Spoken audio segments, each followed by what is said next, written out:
I think to the shock of relatively any people that have regularly been keeping up with the series, and there's always that I wonder what's going to happen next, and if you pay attention to a writer's style, you can especially over as long of a time, as say like I have for Mishima or other people have for any other weekly mangaka or anybody that's been going on for years and years, especially through other series. But when it comes to like you have a plot twist of like what character am I going to bring back for a scenario, there's always when you have to say someone like Nineheart, there's always that, oh cool, you could have anybody just bring a character back. But in the scenario of actually bringing them back, like in as flesh and blood into the series, it was such a strange decision to have Zero.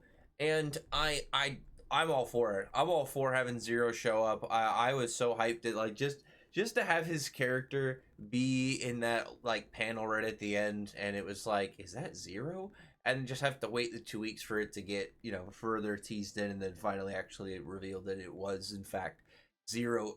Just because it's such a weird decision to bring him back of all people, and I get why. Like it makes sense as to the logical reason of how he was dipped further in with black magic, and that further resulted in where he was at in his general like crazy schemes.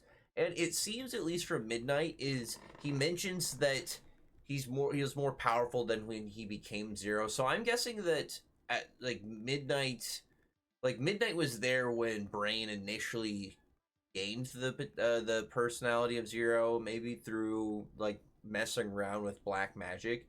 That's gonna be, I'm guessing, gonna be revealed in later in the story, because now we we have the whole fact that Zero has switched complexions with Brain, because before Brain was the one that was dark skinned, and when Zero took over, when all the seals went away, Brain went into slumber, and Zero took over, and all like his dark skin went away, and it's it's weird because you can tell just like build wise that it's the same person, but they do have a little bit different face. But it seems like the switch, as well as going on with Ferris, is that the darkened skin is a result of black magic and has more of a it's more of like there's a result of like using Dragon Slayer magic, and eventually you start to become dragon like. It seems just black magic leads to this kind of like almost like what shadow flipped personality or something like and I'm guessing maybe what it does is it creates another personality in opposition to you, and then it will slowly consume you, and that maybe that's why Zero has the marks, or Brain had the marks on him, and Ferris is somebody that lost to it. So the nicer Ferris that we saw in both, shown in Edalus that we never met but we see her, and with Ferris from Elentier, is that they both relatively seem pretty nice in personality. And we know between the universes the differing things, it can be relatively anything. It's not just a slight difference between the characters, between each of the universes within Fairy Tail. But I'm guessing that in some way it's going to, like Zero being here in particular is going to be like, it's going to make sense later on, because there's a lot of interesting aspects as to like the fact that he is here now as well, because he is not an Aetherius that like any of the other ones. You generally, through an Aetherius, you are creating a demon out of the raw magic, the raw ether nano, in either the environment or just pulled up to create one of these. Um, I'm guessing that I'm guessing whatever they weren't books. Maybe that'll be like something that we'll find out. It's not determined to be a book. That could be other things. Who knows? Otherwise, the process of turning one of these books into an Aetherius or vice versa, whatever the mechanical and step by step points. Maybe that'll be something we'll find out. But with Zero, Zero is a demon, is a person that was turned demonic through messing with black magic and all the stuff with Nirvana.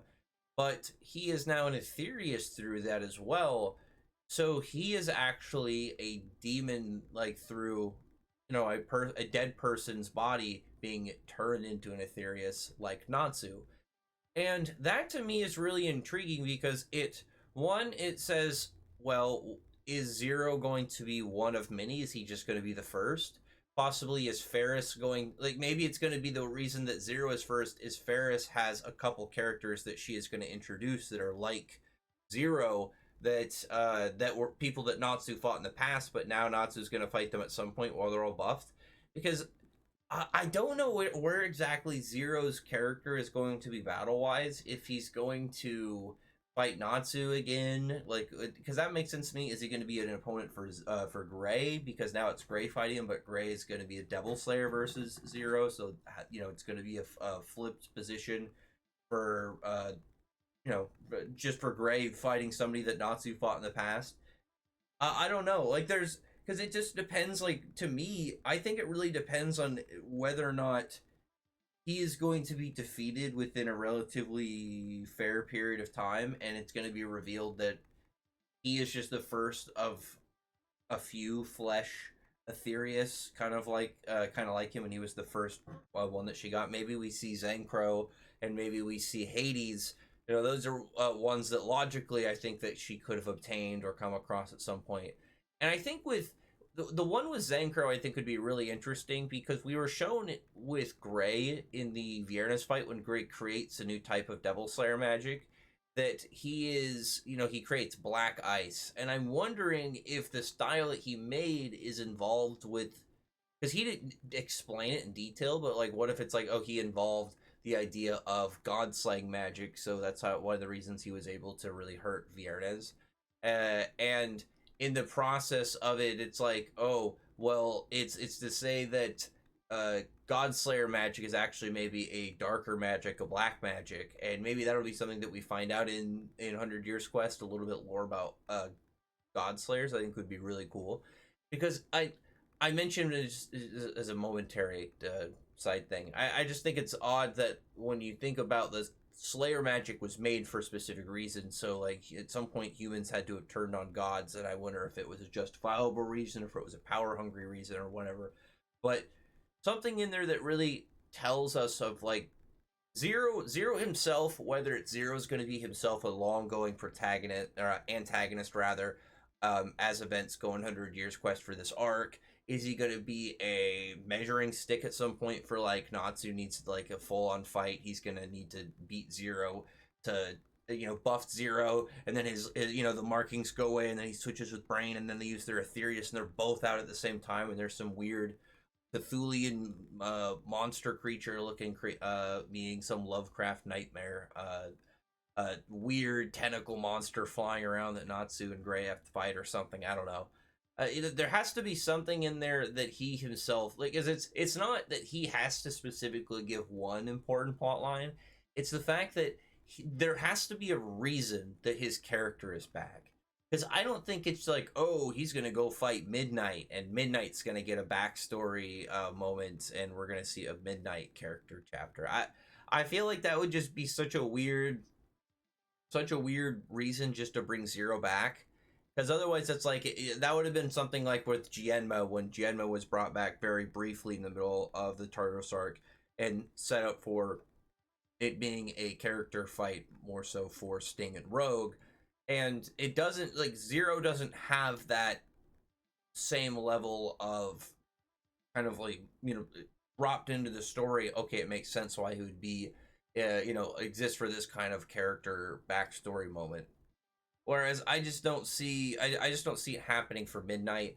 And on top of that, he is fighting in base. So even if you discount the fact that he's got the ceiling marks, I would assume that it's the same. But otherwise, he has an Aetherius form. Midnight should be about done. I don't really see it. I think that the whole bit where in the most recent chapter, Lucy is like saying how the Erasion Seis versus the Erasion Sex were evenly matched. I feel like that was a very ominous little statement to make, because again, all of them are in base. I don't know 100% if Zero is going to switch with Brain, and Brain is going to be like the more powerful in their base at this point, and then they use Aetherius, or what the exact result is going to be. But I really just don't see Midnight winning his fight. I don't really see any of the Erasion Sace winning their fights. Like, the only time I think Cobra could come back and win against Blade in the future, but I don't really see him winning right now. And especially like out of all of them, like Gate is just like hasn't done any effort whatsoever against Merity. So I just don't I don't really see it being a fight for Midnight against Zero. It's gotta be something for Natsu, I would assume, or Gray. Those are just the two most logical. And at the same time, what is his purpose in the long run then? Because I don't think he's set up logically for a short term run, and just based off of obviously now, he's still around. Once we get through this bit and we get through these fights, I think that it's going to be much more clear of where exactly the direction of where his characters. I mean, because with the other Aetherius, you can get rid of him super easy, and it's like, yeah, replace them. They're Aetherius. They're created through nothing, and you just make them for a set purpose, or artificially, and it makes complete sense that Ferris could just replace Sinian. Yeah, whatever, just throw another one on there.